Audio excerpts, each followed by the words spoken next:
नमस्कार, मी गणेश वानकर. इन्फिनिटी स्पर्धा परीक्षा अकॅडमीच्या या व्हिडिओमध्ये तुम्हा सर्वांचे स्वागत आहे. आदिवासी विकास विभागामार्फत जी भरती प्रक्रिया राबविण्यात आलेली आहे त्याच्यामध्ये पुन्हा एका पदासाठीचं वेळापत्रक जाहीर झालेलं आहे.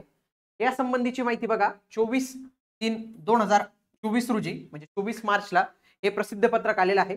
आदिवासी विकास विभाग भरती 2024 जाहीर सूचना. याच्यामध्ये ज्या पदाविषयीची माहिती देण्यात आलेली 2 पद आहेत.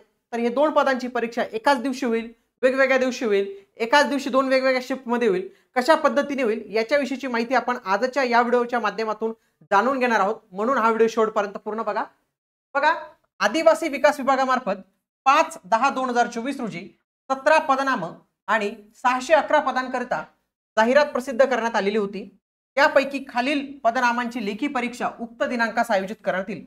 2 पद आहेत बघा, वॉर्डन ज्याला आपण म्हणतो गृहपाल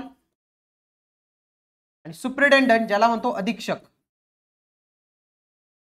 महिला आणि पुरुष जवळपास असे 4 वेगवेगळे पद जाहीर झालेले आणि या 4 वेगवेगळ्या परीक्षा आपल्याला 9 एप्रिल 2025 रोजी बघायला मिळतात. आता कोणत्या टाइमला तो टाइम त्यांनी दिलेली नाही आहे, मग कोणत्या वेगवेगळ्या शिफ्ट मध्ये होईल ते पण त्यांनी दिलेली नाही. तर त्याच्याविषयीची संपूर्ण माहिती आपल्याला जी आहे तर ती tribalmaharashtra.gov.in या वेबसाईटवर मिळेल. तसेच तुम्हाला आपल्या या चॅनलवर पण बघायला मिळून जाणार आहे. ओके, आता परीक्षा एकदा होईल का, म्हणजे एकदाच होईल एका दिवशीत वेगवेगळे काय म्हटलेले त्यांनी ते बघूया. बघा, ज्या उमेदवारांनी वरील दोन्ही पदांपैकी अनेक पदांसाठी अर्ज केले असतील त्यांची परीक्षा एकदाच होईल आणि त्यांना अर्ज केलेल्या सर्व पदांसाठी विचारात घेतले जाणार आहे. म्हणजे एखादा जर पुरुष असेल त्याने अधीक्षक आणि गृहपाल दोघांचा फॉर्म भरला असेल, एखादी महिला असेल तिने अधीक्षक आणि गृहपाल दोघांचा फॉर्म भरला असेल, तर या दोन्ही पदांसाठी पुरुष आणि महिलांचा जो आहे तर तो विचार होऊ शकतो. मग त्याच्यापैकी त्याला एकच पद म्हणजे ते दोन्ही पदांच्या निकालामध्ये त्याला गृहीत धरलं जाऊ शकतं. फक्त परीक्षा मात्र एकच होईल. लक्षात आलं, परीक्षा ही मात्र एकच होणार आहे, परीक्षा एकदाच होणार आहे. अशाच पद्धतीची जी माहिती आहे ना मित्रांनो, आधी पण आलेली होती. हे 4 पदांसाठी ही परीक्षा एकच होणार होती. परंतु याच्यामध्ये हे जे 2 पद होते प्रयोगशाळा सहाय्यक, कॅमेरामॅन, याच्यामध्ये विज्ञान होतं. म्हणून नंतर त्यांनी काय केलं होतं, नंतर त्यांनी काय सांगितलं की हे 2 पदांची पहिल्या शिफ्ट मध्ये होईल आणि या 2 पदांची परीक्षा दुसऱ्या शिफ्ट मध्ये होईल. परंतु आता जर आपण पाहिलं ना, बघा यांचा जर अभ्यासक्रम आपण पाहिला, बघा गृहपाल पुरुष, गृहपाल स्त्री, अधीक्षक पुरुष, अधीक्षक स्त्री, हे जवळपास आपल्याला 4 पद बघायला मिळतात.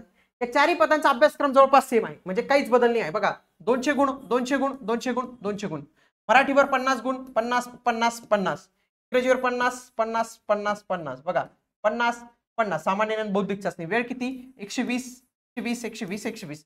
म्हणजे परीक्षा पॅटर्न मध्ये बदलणी आहे. मग त्यांनी तेच साधलं की परीक्षा पॅटर्न जर सेम आहे तर त्यांची परीक्षा आपण एकदाच घेऊ शकतो. तर त्यांनी तशा पद्धतीने केलेले आहे. पण दोन्ही पदांसाठी मित्रांनो पात्रता ही वेगवेगळी होती. आणि लक्षात घ्या, अधीक्षक पुरुष या पदाची वेतन श्रेणी S8 होती, महिलांसाठी पण S8 होती. पण तेच जर गृहपालचं पाहिलं तर गृहपालची वेतन श्रेणी जवळपास खूप जास्त होती, ते S14 होते. खूप चांगलं असं पेमेंट होतं गृहपालसाठीचं. म्हणजे जे दोन्ही परीक्षा देतील आणि दोन्ही परीक्षेमध्ये सिलेक्ट होतील तर त्यांनी गृहपाल हेच पद निवडावं. आता ते तो तुम्हालाही कळेल, पण तरी पण सांगणं करतोय की तुम्ही गृहपालच पद निवडावं, कारण की त्याचा पगार जास्त आहे. लक्षात घ्या, आलं लक्षात. तर या सगळ्या गोष्टी आहेत. तर या दोन्ही पदांसाठीच्या परीक्षा मात्र हे एकदाच होणार आहे, काही डबल होणार नाही. हे वेगवेगळ्या शिफ्ट मध्ये होणार नाही, एकाच शिफ्ट मध्ये होईल. हा, जर समजा अर्ज जास्त असतील खूपच तर ते विचार करतील, पण एवढे काही अर्ज नसतील याला तर मे बी एक शिफ्ट मध्ये जे आहे तर त्या हा सगळा कार्यक्रम होऊन जाईल. आणि याच्याविषयीची माहिती जेव्हा हॉल तिकीट येईल ना आपल्याला, तर त्याच वेळी आपल्याला पूर्ण माहिती जी आहे तर ती कळणार आहे. अशाच माहितीपूर्ण वेळेसाठी तुम्ही आपल्या चॅनलला सबस्क्राईब करून ठेवा. भेटूया पुढील व्हिडिओमध्ये. तोपर्यंत जय हिंद, जय महाराष्ट्र.